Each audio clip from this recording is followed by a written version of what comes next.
Hello everyone, welcome or welcome back to my YouTube channel. I am Homeopath. Hope you all are well.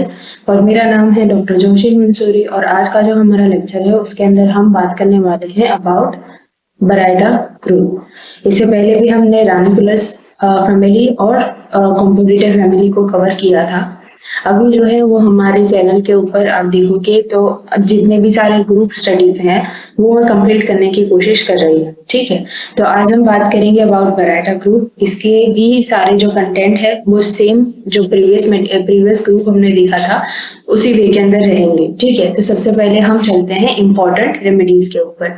तो ये भी again आपका जो है कि एक थोड़ा सा डिफरेंट टाइप का फैमिली है। जितने अभी तक हमने देखे वो सारे वेजिटेबल किंगडम से बिलोंग करते थे और ये वाला जो है उसको आप कह सकते हो कि मिनरल किंगडम से है, राइट, मिनरल किंगडम से बिलोंग करता है। तो यहाँ पर क्या है कि सिंपली बराइटा के साथ साथ जो दूसरे सारे मिनरल्स हमारे जुड़ते हैं उन्हीं से मेडिसिन बनती है। ठीक है, तो एक तो है बराइटा एसिटिका, दूसरी है बराइटा कार्ब। अब जैसे मैंने आपको लास्ट टाइम भी कहा था कि ग्रुप स्टडीज जो है वो दो तरीके से पूछी जाती हैं। एक तो अकेला आपको ग्रुप पूछा जाए तो वो 5 मार्क्स के शॉर्ट टर्म पे पूछा जाता है, या फिर तो वो 7 to 8 मार्क्स के जो क्वेश्चन होते हैं उनके अंदर पूछा जाता है। लेकिन अगर उसके साथ साथ कोई उसी के ग्रुप की बड़ी वाली ड्रग पूछी जाए तो वो फुल मार्क्स का क्वेश्चन बनता है। ठीक है, तो यहाँ पर जो है वो मोस्ट फ्रिक्वेंटली अगर कोई मेडिसिन बराइटा ग्रुप के साथ पूछी जाती है तो वो है बराइटा कार्ब। और दोनों के जो सिम्टम है उसमें बहुत कम जो है कि डिफरेंशिएशन है। जैसे कि जितने भी यहाँ पर हम सिम्टम्स देखेंगे वो सारे आपके बराइटा कार्ब के अंदर भी आते हैं।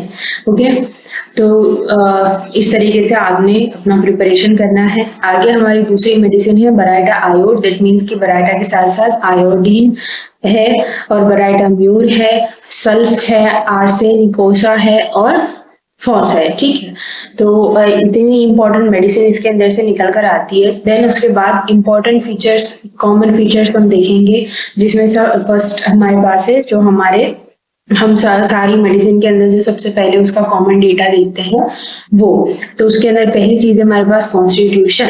तो ये जो बराइटा होते हैं एक तरीके से अगर मैं या ज्यादा यहाँ पर ना चाहते हुए एक सिंपल सा आपको आइडिया दे दूं कि बराइटा क्या होते हैं, तो बराइटा जितने भी हैं, ठीक है, यहाँ पर जितने भी बराइटा हैं उन सबके अंदर एक कॉमन चीज होती है इडियोसिटी।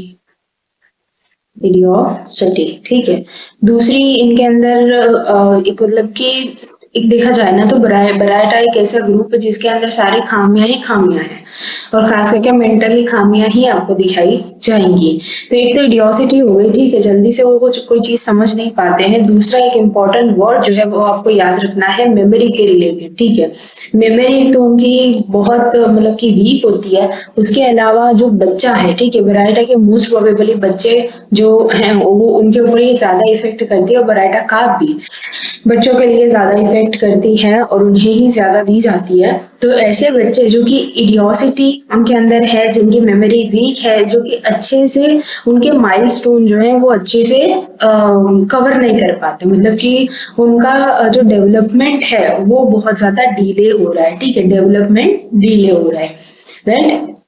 एक तरीके से अनसोशल होते हैं ये लोग। ठीक है, अनसोशल दैट मीन्स कि ऐसे नहीं कि भाई अनसोशल एक वे होता है कि भाई जो सिफिलिस वाले अनसोशल होते हैं, जो कि इसलिए अनसोशल होते हैं बिकॉज कि एक तो उनके अंदर घमंड होता है, दूसरी उनके अंदर ये चीज होती है एक जेलेसी बहुत प्रोबेबली देखी जाती है, इसीलिए वो अनसोशल होते हैं। दूसरे अनसोशल लोग ये होते हैं जिन्हें कुछ समझ में ही नहीं आता कि भाई सामने वाले से किस तरीके से बात करी जाती है, सामने वाले से किस तरीके से सारा व्यवहार वगैरह किया जाता है। ठीक है, तो ये वो वाले सोशल लोग हैं जिन्हें कि अच्छे से समझ में नहीं आता, राइट। क्लियर कट ये बात है कि baryta is equal to mental weakness. Okay, साथ ही साथ कुछ फिजिकल वीकनेस भी उनके अंदर देखी जाती है जो कि हम आगे पढ़ेंगे। तो ये इतना जो है वो उसका कोर समझ लो या फिर तो उसकी थीम समझ लो। अगर इतनी चीजें तुम्हें याद है तो तुम आराम से बराइटा ग्रुप, बराइटा कार्ब दोनों को समझ जाओगे और याद भी रख पाओगे। तो अब बढ़ते हैं हम हमारे ये सारी लिखी हुई चीजों के ऊपर। ठीक है, so all the baryta are the dwarfs and the backward mentally as well as physically। ठीक है, कि भाई वो ड्वार्फिज्म उनके अंदर देखा जाता है। ड्वार्फिज्म जो होता है वो लाइक एक पूरी ये तो डिजीज ही है, लेकिन अगर इन शॉर्ट हम ड्वार्फिज्म को देखें तो उनके अंदर क्या होता है, पहली चीज कि उनका कद जो है, फिजिकली उनका कद जो है वो छोटा होता है, दे आर स्मॉल, भले ही कितने एडल्ट हो जाएं but they are small. Second thing, उनके अंदर जो मेंटली हमने बैकवर्डनेस देखी है वो सेम चीज यहाँ पर ड्वार्फिज्म से आती है। ठीक है, दूसरी चीज है retarded mental and physical growth, कि उनकी मेंटल ग्रोथ भी ठीक नहीं हो रही है। अगर हम बच्चे की बात कर रहे हैं, अगर हम किसी एडल्ट की बात कर रहे हैं, तो भाई एडल्टहुड के अंदर भी एक सर्टन एज के बाद आपके अंदर मेच्योरिटी आ जानी चाहिए, लेकिन वो चीज ये वराइटा के अंदर नहीं आती है। ठीक है, aggravated by the cold and thermally they are chilly, right. तो थर्मल यहाँ पर पता लगे, यहाँ पर भी अलग से मैंने लिखा हुआ है। स्वेलन ग्लैंड्स, दूसरा इंपॉर्टेंट चीज अगर फिजिकली हम देखने जाएंगे तो जो हमारे बराइटा होते हैं उनका मोस्ट प्रोबेबली एक्शन होता है ऑन द ग्लैंड्स, राइट। तो भाई ग्लैंड के ऊपर जैसे तुमने आगे भी देखा होगा कि डायाथिसिस जो है वो इनका स्क्रोफ्यूलस है। ठीक है, कि भाई इनका जो एक इफेक्शन है जिसे सीट ऑफ एक्शन हम बोलते हैं, तो वो ज्यादातर ग्लैंड्स के ऊपर होते हैं, इधर they are the endocrinal gland और एक्सोक्राइनल ग्लैंड। तो वही ग्लैंड जो है उनके ऊपर एक्शन है और वो है स्वेलिंग। रिटार्डेड चिल्ड्रन वो develop poorly mentally and physically, जैसे मैंने आगे डिस्कस किया, and remain dwarfed, learn to speak and walk late, right. कि भाई एक तो छोटे कद के भी रह जा रहे हैं और उसी के साथ साथ जैसे मैंने आपको यहाँ बोला था कि उनका डेवलपमेंटल डिले हो रहा है, कि भाई वो अच्छे से बोल भी मतलब कि बोलना भी जल्दी नहीं सीख रहे हैं और चलना भी जल्दी नहीं सीख रहे हैं। They are dull, will not play with other, उनकी जो एज के बच्चे हैं उनके साथ वो अच्छे से खेलेंगे नहीं। Learn poorly and fearful and depressed, right. जो मैंने आपको कहा था अनसोशल, राइट। अब समझ में आ रहा है कि वो अनसोशियलिटी कौन सी वाली अनसोशियलिटी है। ठीक है, टेंडेंसी टू फ्रीक्वेंट एंजाइना, अब ये थोड़ा सा एडल्ट के ऊपर ऑफ कोर्स बात जा रही है कि भाई इवन तो बच्चों के अंदर भी ये चीज हो सकती है कि उन्हें फ्रीक्वेंटली चेस्ट पेन होता रहता है, also with the suppuration and important indication of the varieta which should prevent the recurrence of the inflammation, कि भाई जैसे सुपुरेशन है, ठीक है, तो भाई सुपुरेशन से पहले ऑफ कोर्स क्या होगा, इन्फ्लामेशन होगा। तो अगर आपने इन्फ्लामेशन को प्रिवेंट कर दिया तो आप सुपुरेशन को भी प्रिवेंट कर दोगे। अगर जो आपका पेशेंट है उस वक्त वो क्लियर कट वराइटा के अंदर बैठता है तो, ठीक है। जैसे कॉन्स्टिट्यूशनल मेडिसिन हम ढूंढते हैं किसी भी पर्सन की, तो एट दैट टाइम अगर आपने कॉन्स्टिट्यूशनल दी है तो उस पर्सन को ना इन्फ्लामेशन होगा ना सुपुरेशन होगा, ठीक है, आपने प्रिवेंट कर दिया है उस चीज को। आगे बढ़ते हैं, थर्मल हमने देख लिया कि इसका चिली है, डायथिसिस जो है स्क्रोफ्यूलस है, जो बात हमने यहाँ पर करी ऑलरेडी। देन माइज्म जो है वो यहाँ पर ऑफकोर्स साइकोटिक होगा, साथ ही साथ सिफिलिटिक है, ठीक है।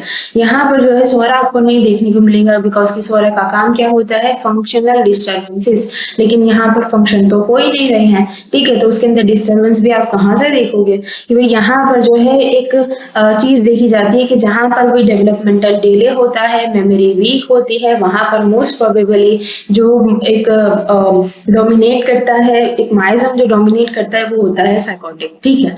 सिफिलिटिक इन्फेक्शंस जो है वो थोड़े बहुत आपको फिजिकल प्लेन के ऊपर देखने को मिलेंगे, बट जो इसका मेंटल है it is purely the psychotic, ठीक है। तो अगर आपको साइकोसिस का जो मेंटल उसके सिम्टम्स याद हैं तो भी आप इजीली वराइटा को याद कर सकते हो, ठीक है। इसके ऊपर मैंने पहले भी एक वीडियो बनाकर रखा हुआ है, आप जाकर सोरा और साइकोसिस दोनों के वीडियो बना रखे हुए हैं, वो आप जाकर देख सकते हो। आगे बढ़ते हैं शीट ऑफ एक्शन के ऊपर।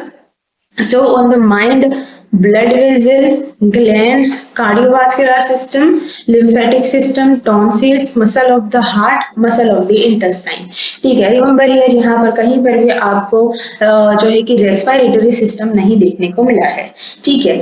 बाकी जितना भी ऑन एंड ऑफ, दूसरा एक सिस्टम आपको नहीं देखने को मिला विच इज रीनल सिस्टम, ठीक है। बाकी ऑन एंड ऑफ सारे सिस्टम्स यहाँ पर आ जाते हैं जो कि बड़े बड़े वाले सिस्टम्स हैं।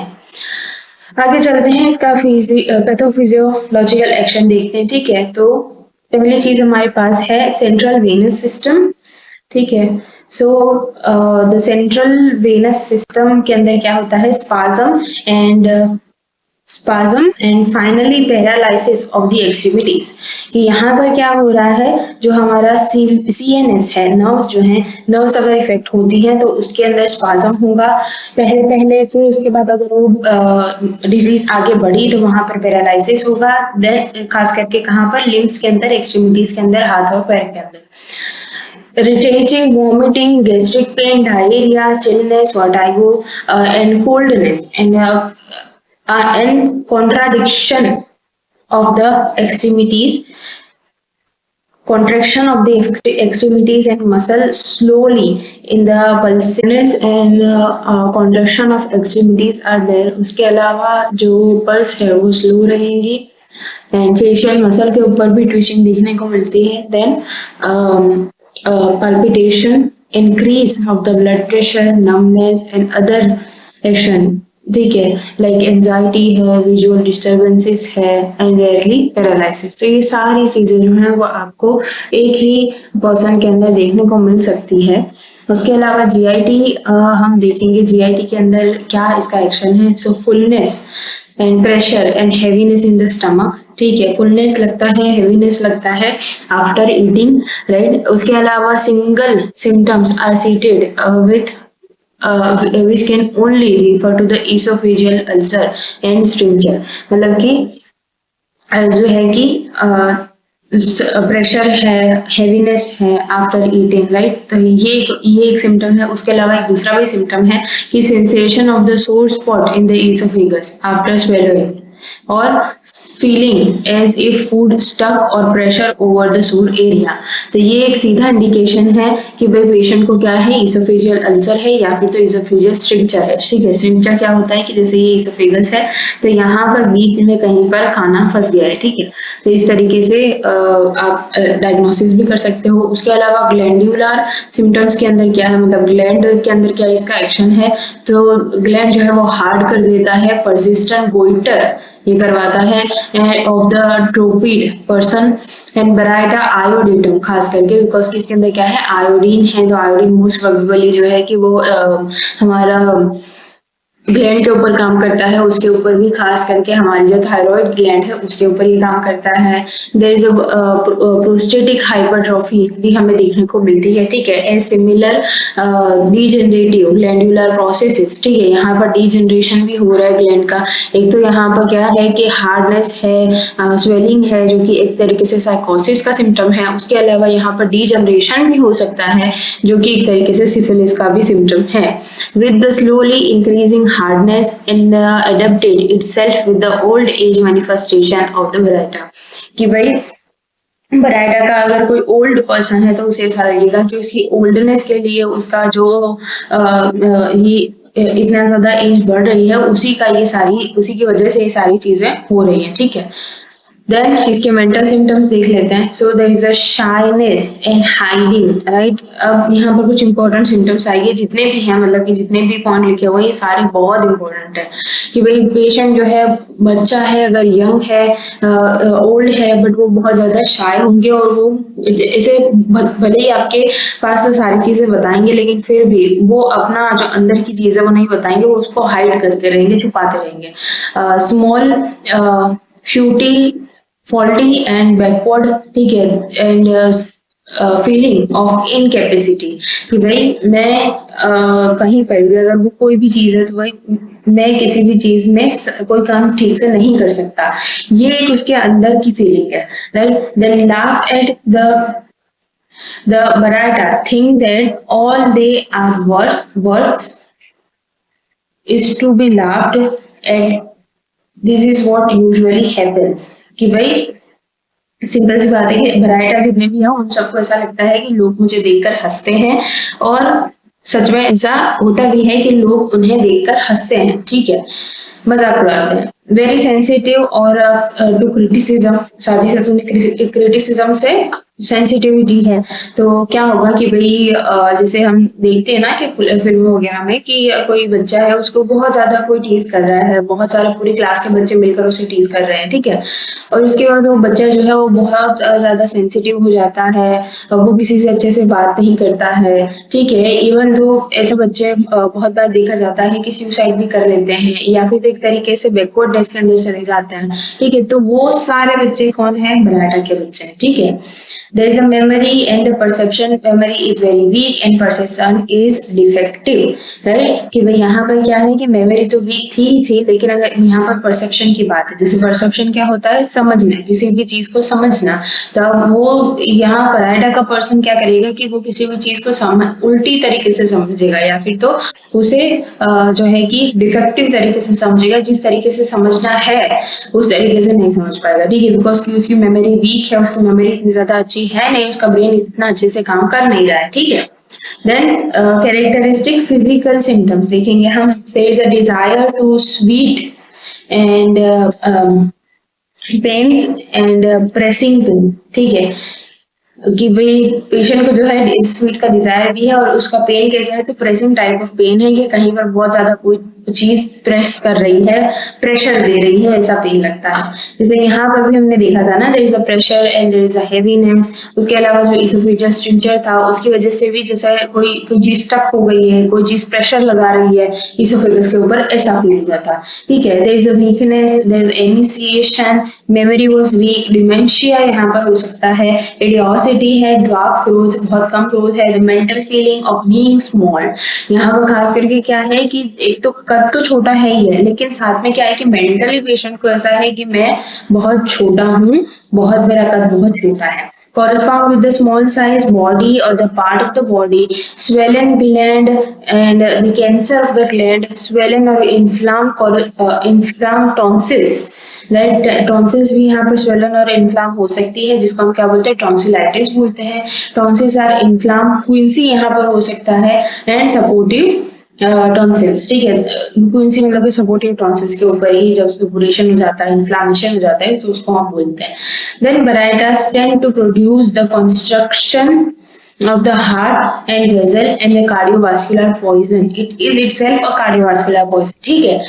तो यहाँ पर एक दूसरा भाई एकदम अलग ही सिम्टम है कि ये हार्ट के वेजल के ऊपर, हार्ट के मसल को क्या कर देता है, और ज्यादा कॉन्ट्रैक्ट कर देता है, ठीक है। उस कॉन्ट्रैक्शन की वजह से उसे परसिस्टेंस अंजाइना होता है, राइट। ये चीज हमने आगे भी देखी थी कि उसे परसिस्टेंस अंजाइना होता है, बार बार कंटिन्यूअस अंजाइना होता है, कंटिन्यूअस जो है कि चेस्ट के अंदर टाइटनेस फील होती है, पेन होता है। तो ये क्यों होता है, बिकॉज की बराइटा जब उसके क्रूड फॉर्म में है तो वो क्या होता है, एक कार्डियक पॉइजन है।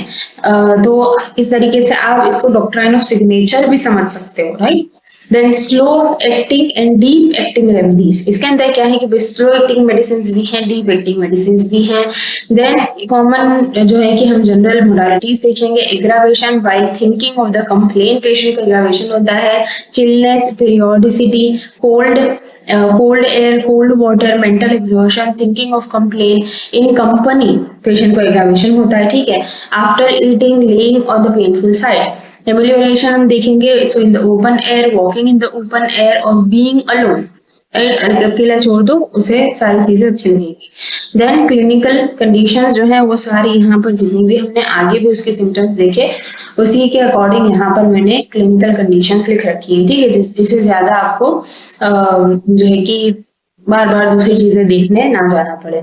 तो ये था हमारा lecture about the baryta carb. Hopefully आपको सारी चीजें अच्छे से समझ में आई होंगी, सॉरी बराइटा कार्ब नहीं, बराइटा ग्रुप।